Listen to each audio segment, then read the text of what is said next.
గ్రామీణ పేదల సంఘం రాష్ట్ర సహాయ కార్యదర్శి బాధ్యతలు ఉన్నాను. ఈరోజు ఖమ్మం నగరంలో వందలాది మంది కదిలి వారు పడుతున్నటువంటి ఏ బాధలు అయితే ఉన్నాయో, ఏ సమస్యలు అయితే ఉన్నాయో ఆ సమస్యల మీద ఖమ్మం నగరంలోని ప్రదర్శన చేసి గ్రామీణ పేదల సంఘం వర్ధిల్లాలి, పట్టణ పేదల ఐక్యత వర్ధిల్లాలి, అదేవిధంగా వినోబా నవోదయ కాలనీకి హైకోర్టు వారి ఉత్తర్వులను అమలు జరపాలని, ఆ ఉత్తర్వులు కూడా ముఖ్యంగా ఒక 4 లేదా 5 డిమాండ్స్తో ఈరోజు ప్రదర్శనగా బయలుదేరి 2019 సెప్టెంబర్ 18వ తారీఖు నాడు అక్కడ నివాసం ఉంటున్నటువంటి ఏ పేదలైతే ఉన్నారో వారి కరెంట్ ఇవ్వాలి, మంచినీరు ఇవ్వాలని చెప్పేసి హైకోర్టు వారి ఉత్తర్వులు ఉన్నాయి. ఈ ఉత్తర్వులని గత ప్రభుత్వం కానీ నేడు కొత్తగా అధికారంలోకి వచ్చినటువంటి ప్రభుత్వం కానీ ఇప్పటికీ దగ్గర 83 రోజులైనప్పటికీ దీని మీద ఏ రకమైనటువంటి చర్యలు చేపట్టలేదు. ఈ సమస్యలు పరిష్కరించాలని, అదేవిధంగా అక్కడ కరెంటు లేక నానా అవస్థలు పడి నీళ్లు లేక మండుతున్న ఎండల్లో గొంతెండి ఆ చీకట్లో పాములు, తేళ్లు, కప్పలు అనేక ఇబ్బందులలో జీవిస్తున్నారు. ఖమ్మం నగరానికి కూత పెట్టనున్నటువంటి ఈ వినోబా నవోదయ కాలనీపై దృష్టి పెట్టి అధికారులు ప్రత్యేకమైనటువంటి చర్యలు చేపట్టాలని చెప్పేసి కోరుతూ, అదేవిధంగా ఆ కాలనీలో ఇప్పటికే కరెంటు మీటర్లు లేవు. రెండవది 58 జీవో కింద 59 జీవో కింద ఆల్రెడీ ప్రభుత్వం ప్రకటించినటువంటి దానిపైన ప్రభుత్వానికి అప్లికేషన్లు పెట్టుకున్నారు.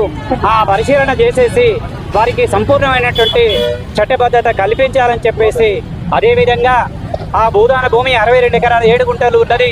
అది అక్కడ నివసిస్తున్నటువంటి పేదవాళ్లకు 2014 ఏప్రిల్ నెలలోనే ప్రొసీడింగ్స్ ఇచ్చారు. భూదాన బోర్డు వాళ్ళు లేఅవుట్ ఇచ్చారు. అదేవిధంగా ఇప్పటికీ 6 కోర్టు ఆర్డర్లు ఉన్నాయి. ఈ ఆర్డర్ని అమలు జరపడంలో నేటి పాలకులు వైఫల్యం చెందారు. ఈ విధానాన్ని పేద ప్రజల పట్ల వాళ్ళు ఎదుర్కొంటున్నటువంటి సమస్య పట్ల నిర్లక్ష్య వైఖరి ఉన్నది. ఈ నిర్లక్ష్య వైఖరిని విడనాడాలని చెప్పేసి ప్రభుత్వాన్ని నిలదీయడానికి, అక్కడ నివసిస్తున్నటువంటి పేదలతో కూడా తమ గోడుని వినిపించడానికి వందలు కాదు వేలాది గొంతులతో గర్జించి బిందెలు నెత్తిన పెట్టుకొని వాళ్ళ దాహాన్ని, చీకటి మయంలో ఉన్నటువంటి కాలనీని, అంధకారంలో ఉన్నటువంటి కాలనీని ఒక వెలుగులు నింపాలనేటువంటి దానిపైన ఇదంతా కూడా గ్రామీణ పేదల సంఘం ఆధ్వర్యంలో UCCRMI పార్టీ నాయకత్వం నిర్వహిస్తున్నటువంటి తమ న్యాయమైనటువంటి పోరాటాలకై సన్నద్ధమై అక్కడ ఉన్నటువంటి పట్టణ పేదలు, స్త్రీ పురుషులంతా కూడా భుజం కలిపి నిత్యం పోరాడుతూనే ఉన్నారు. ఎందుకు చెప్తున్నామంటే గత సంవత్సరం మే 8వ తారీఖు నాడు వేలాది మంది తరలి కలెక్టర్ గారి ముందు కొత్త కలెక్టర్ ఆఫీస్ ముందు ధర్నా చేసినప్పటికీ ఇప్పటి వరకు ఏ చర్యలు లేవు. ఇప్పటికీ ఏళ్ల తరబడి అనేక సార్లు 10ల సార్లు ధర్నాలు, దరఖాస్తులు, ఆందోళన కార్యక్రమాలు, అనేకమైనటువంటి అవసరమైన పోరాటాలు నిర్వహిస్తున్నప్పటికీ ప్రభుత్వంలో ఉన్నటువంటి ఏ మంత్రివర్గం కానీ నిమ్మకి నీరెత్తినట్టుగా పేద ప్రజల పట్ల బాధ్యత లేకుండా వాళ్ళందరూ కూడా ఏంటంటే సంపన్నులకు, భూస్వాములకు అనుకూలంగాను, సామ్రాజ్యవాదులకు అనుకూలంగాను, ఈ దేశంలో ఉన్నటువంటి బడ పెట్టుబడిదారులకు అనుకూలంగాను వాళ్ళ వైఖరి కానీ, వారి పరిపాలన కానీ, వాళ్ళ ఆచరణ ఉన్నది. ఎన్నికల ముందు ఇచ్చినటువంటి వాగ్దానాలన్నింటినీ కూడా పేద ప్రజలకు నిజమైనటువంటి ఏ ఒత్తిడి అయితే ఉన్నదో, ముఖ్యంగా భూదాహం ఉన్నది, ఇళ్ల స్థలాల సమస్య తీవ్రంగా ఉన్నది, నిరుద్యోగ యువత ఉన్నారు, అనేక రకాల సమస్యలు ఏంటంటే తాండవిస్తున్నాయి. దీనిని బయటపడిపించడానికి గ్రామీణ పేదల సంఘం యొక్క కేంద్ర నినాదం ఏదైతే ఉన్నదో, భూస్వామ్య విధానం రద్దు, దున్నేవానికి భూమి కావాలనేటువంటి ఒక లక్ష్యంతో వ్యవసాయ విప్లవ కార్యక్రమాన్ని అమలు జరుపుతూ భూమి స్వాతంత్ర్యం, ప్రజాస్వామ్యం కొరకు పోరాడుతున్నటువంటి న్యాయమైన డిమాండ్లని ఇవాళ అమలు జరపాలని చెప్పేసి ఈ ప్రదర్శన రూపంలో, ఆందోళన రూపంలో ఒక న్యాయమైన, ఒక సామరస్యపూర్వకమైనటువంటి, ఒక ధర్మపూర్వకమైనటువంటి పోరాటాన్ని నిర్వహించి ఈ యొక్క మున్సిపల్ కమిషనర్ గారికి ఈ వినతి పత్రాన్ని అందజేసి, అదేవిధంగా ముఖ్యంగా ఆ కాలనీ నివాసులకు ఇళ్ల స్థలాలకు ఆల్రెడీ ఇంటి నెంబర్లు వచ్చి ఉన్నాయి, వాటిని బోర్డులో పెట్టించారు. తిరిగి ఆ నిలిపివేసినటువంటి వాటిని అన్నిటిని కూడా తిరిగి అమల్లోకి తీసుకురావాలని చెప్పేసి మేము డిమాండ్ చేస్తూ ఇవాళ అక్కడ ఉన్నటువంటి నిత్యం ఎదుర్కొంటున్నటువంటి రెవెన్యూ వాళ్ళ దృష్టి కూడా తీసుకెళ్తాం. ఈ సమస్యని కలెక్టర్ గారి దృష్టికి, దాదాపు ఏంటంటే ఎలక్ట్రికల్ ఎస్సీ గారి దృష్టికి కూడా తీసుకెళ్లి ఎవరి పరిధిలో ఉన్నటువంటి సమస్యలన్నింటినీ వాళ్ళు పరిష్కరించాలని నిత్యం ఆ 62 ఎకరాల 7 గుంటల యొక్క సరిహద్దు సమస్యను పరిష్కరించకుండా ఉండటం వల్ల చుట్టుపక్కల ఉన్నటువంటి రైతులతో ఆ కబ్జాదారులతో నిత్యం తగాదా వస్తున్నది, ఘర్షణలో పాల్పడుతున్నారు. అక్కడ ఉన్నటువంటి పేద ప్రజలు బిక్కుబిక్కేనని చెప్పేసి జీవించవలసినటువంటి పరిస్థితి ఉన్నది. దీన్ని తెలుసుకుంటూ ఉండటంతో నిత్యం ఘర్షణలే పాల్పడుతున్నారు. మేము ఇక్కడే చెప్పదలుచుకున్నది, అక్కడ భూదాన భూమి అది పట్టణ పేదలకే చెందవలసి ఉన్నదని చెప్పేసి భారత రాజ్యాంగంలో ఉన్నటువంటి చట్టాలు చెప్తున్నాయి. ఈ చట్టాల ప్రకారంగా భూదాన రికార్డులు ఉన్నాయి, గ్రామదాన రికార్డులు ఉన్నాయి, రెవెన్యూ ఇచ్చినటువంటి రికార్డులు ఉన్నాయి. గత సంవత్సరం జూలై 16వ తారీఖు నాడు ఎంఆర్ఓ గారు కూడా 62 ఎకరాల 7 గుంటల భూదాన భూమి ఉన్నది నిజం, అయినా దీన్ని తేల్చాలని చెప్పేసి చెప్పిన విషయము అది పత్రికా ముఖంగా వచ్చింది. కానీ దాని విషయంలో ఎలాంటి చర్య లేకపోవడం వల్ల ఘర్షణలకు దారితీస్తున్నది. ఈ నివారించుకుంటూ ఈ ప్రభుత్వం గొంతెండుతున్నటువంటి ప్రజల యొక్క గొంతులు తడపాలని, చీకటి మహలు ఉన్నటువంటి వాళ్ళని, ఆ అంధకారంలో ఉన్నటువంటి వినోబా నవోదయ కాలనీని వెలుగులోకి తీసుకురావాలని చెప్పేసి ఈ 58 జీవో కింద పెట్టినటువంటి దరఖాస్తుల ఆధారంగా ఆ కాలనీని పరిశీలించి వాళ్ళకు పర్ఫెక్ట్ గా చట్టబద్ధత కల్పించాలని చెప్పేసి, బౌండరీ సమస్య తేల్చాలని చెప్పేసి ఈ ముఖ్యంగా 4 డిమాండ్లతో ఇవాళ గ్రామీణ పేదల సంఘం ఆధ్వర్యంలో తమ మైళ్ళ దూరం నడిచి 2 గంటల యొక్క ర్యాలీని విజయవంతం చేసుకున్నారు. ఆ విజయవంతం చేస్తున్నటువంటి ప్రజానికానందరికీ ఈ సందర్భంగా గ్రామీణ పేదల సంఘం తరఫున, యూసీఎం తరఫున విప్లవ ధన్యవాదాలు తెలియజేస్తూ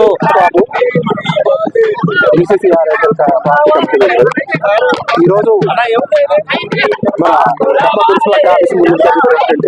ఈ ప్రదర్శన ఏంటంటే 2014 ఏప్రిల్ నెలలో బూడార ఐక్య బోర్డు వారు దాదాపుగా 62 ఎకరాల 14 గుంటల భూమిని ఇక్కడ 1897 మంది పేదలకు ఇళ్ల స్థలాలకు ప్రొసీడింగ్స్ ఇచ్చారు.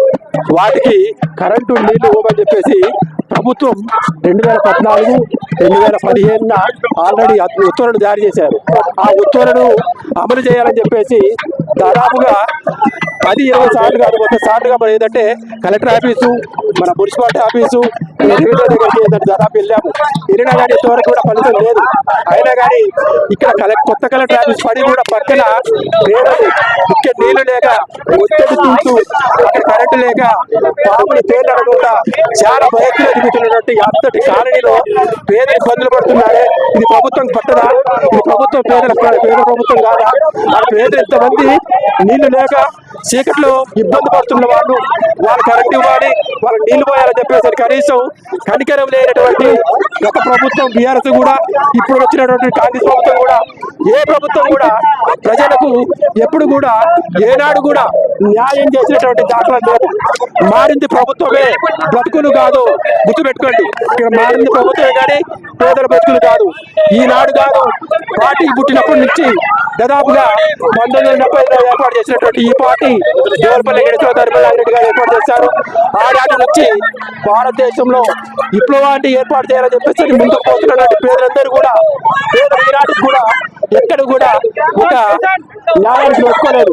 ఈయన నీళ్లు లేక కరెంటు లేక ఇబ్బంది పడుతూ అక్కడ నుంచి దాదాపుగా 5-6 కిలోమీటర్లు కష్టపడి ఈ గంటలో కష్టపడి ఇచ్చారు.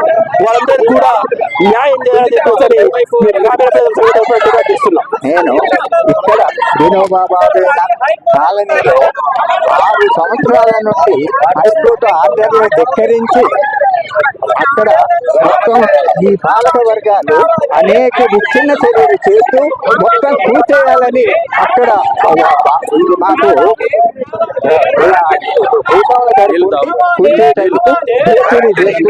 మొత్తం తహసీల్దారు ఇటు వార్డీఓ వీళ్ళంతా వచ్చి గుండాలను తీసుకొచ్చి లేపేయడానికి తీసుకొచ్చారు. ఇది హైకోర్టు ఆర్డర్ని పాలక వర్గాలు ధిక్కరించి కంచె చేను వేసినట్టుగా తయారైతే ప్రజలు ప్రాణ త్యాగాలతో వాళ్ళు ఎదుర్కొనేది నిలబడేది. అప్పటి నుండి కూడా మొన్న ఈ మధ్యలో పెద్దగా పెదాలయాన్ని దింపారు. దానికి కూడా ఇక్కడ ఉన్న పేదలందరూ భుజం కలిసి ఎదుర్కొని దాన్ని నిలబెట్టారు. మన రాజు చెప్పిందంతా వాస్తవం. కానీ ఇది ఈ యొక్క దేవులపల్లి వెంకటేశ్వరరావు, చరమిల నాగిరెడ్డి, సత్తాలు ఉపయోగం లేవు. ఈ పాలక వర్గాలు, భూస్వాములు వీళ్ళంతా కూడా సామ్రాజ్యవాదులు, మెసేజ్ దళారి పూజ ఇది పేదలకి పేదల సంఘం ద్వారానే భూములు దున్నేవాడికి భూమి, ప్రజలకి మొత్తం వాళ్ళకి నిరుద్యోగ నిర్మూలన జరిగేటువంటి ప్రజాతంత్ర విప్లవం ద్వారా అది సంఘాన్ని నిర్వహించి ఇది ప్రజల సంఘం, ప్రజల కొరకు ప్రజల రక్తాన్ని పంచుకొని పుట్టి వాళ్ళ కొరకు ప్రాణ త్యాగం చేసే విప్లవ పార్టీ. కాబట్టి అలాంటి త్యాగాలకైనా సిద్ధపడుతుంది ఈ కాంగ్రెస్ ప్రభుత్వం కూడా. 50 సంవత్సరాల నుండి మధ్యలపల్లి, దమ్మపేట అనేక చోట్ల అనేక నిర్బంధాలు, వందల మంది కేసులు మొత్తం కోర్టు నిప్పి అనేక నిర్బంధాలు చేసినటువంటి కాంగ్రెస్ పార్టీ. దానికి ఏంటంటే ఏదో భ్రమలు పడ్డారు వీళ్ళంతా ఆ ప్రజలు కూడా, కానీ వీళ్ళు కూడా కూర్చో పార్టీ వాళ్ళే. కాబట్టి ఖచ్చితంగా వీళ్ళు అమలు జరపకంటే ప్రాణ త్యాగాలు చేయడం దాన్ని అమలు జరుపుతామని నేను ఈ సందర్భంగా చెప్పాను. మేము వచ్చే 5 సంవత్సరాలు దాటి 4 సంవత్సరాలు నడుస్తుంది. మాకు కరెంట్ లేదు, నీళ్ళు లేదు, చిన్నపిల్లలతో కరెంట్ లేదు, నీళ్ళు, చీకట్లో పాములు అన్ని ఇబ్బంది పడుతున్నాం. అయినా కానీ మేము దరఖాస్తులు పెడుతున్నాం, మరి హైకోర్టు వచ్చినాయి, ఇంతవరకు పరిశీలించట్లేదు. మాకేమీ సౌకర్యం కావట్లేదు, నీళ్ళు లేవు, బాగా ఇబ్బంది పడుతున్నాం. ఏ మంత్రులు వచ్చినా ఎవరు వచ్చినా చూసుకోవట్లేదు మమ్మల్ని. అసలు ఓట్లు అయితే ఉన్నారు కానీ మమ్మల్ని అయితే ఆలోచించట్లేదు, పేదలు ఉన్నారని కూడా గుర్తించట్లేదు. కొత్త కలెక్టర్ ఆఫీస్ దగ్గరే ఉన్నామండి మేము, మమ్మల్ని ఎవరు పట్టించుకోవట్లేదు. హైకోర్టు నుంచి ఆర్డర్లు వచ్చినా కానీ నీళ్లు, కరెంటు చాలా ఇబ్బంది పడుతున్నారు. గత 5-6 సంవత్సరాల నుంచి మేము చాలా ఇబ్బంది పడుతున్నాము. కనికరించట్లేదు కనీసం కూడా. వెంటనే మా డిమాండ్, వచ్చేది ఎండాకాలం కాబట్టి పక్క పిల్లలతో పేదలు అల్లాడుతున్నారు. ఇంకా నా పేరు అక్షరించ అండి. మేము గత 6 సంవత్సరాల నుంచి వినోబా నవోదయ కాలనీలో ఉంటున్నాము. గతంలో ఉన్న ప్రభుత్వం కూడా మమ్మల్ని ఇబ్బంది పెట్టింది, ఇప్పుడున్న ప్రస్తుత ప్రభుత్వం కూడా ఇబ్బంది పెడుతుంది. మాకు కోర్టు ఆర్డర్లు వచ్చి చాలా సంవత్సరాలు అవుతుంది, 3-4 సంవత్సరాలు అవుతుంది. అయినా ఆర్డర్స్ ప్రకారంగా మాకు కరెంటు, నీళ్లు, రోడ్లు వేయించాలని చెప్పి మాకు ఆర్డర్స్ ఉన్నాయి, హైకోర్టు ఆర్డర్స్ ఉన్నాయి. అయినా మాకు అమలు జరపట్లేదు. కలెక్టర్ ఆఫీస్ కి ఎంత దూరం కూడా లేము, తలెత్తి చూస్తే కనపడేంత దూరంలోనే ఉన్నాము.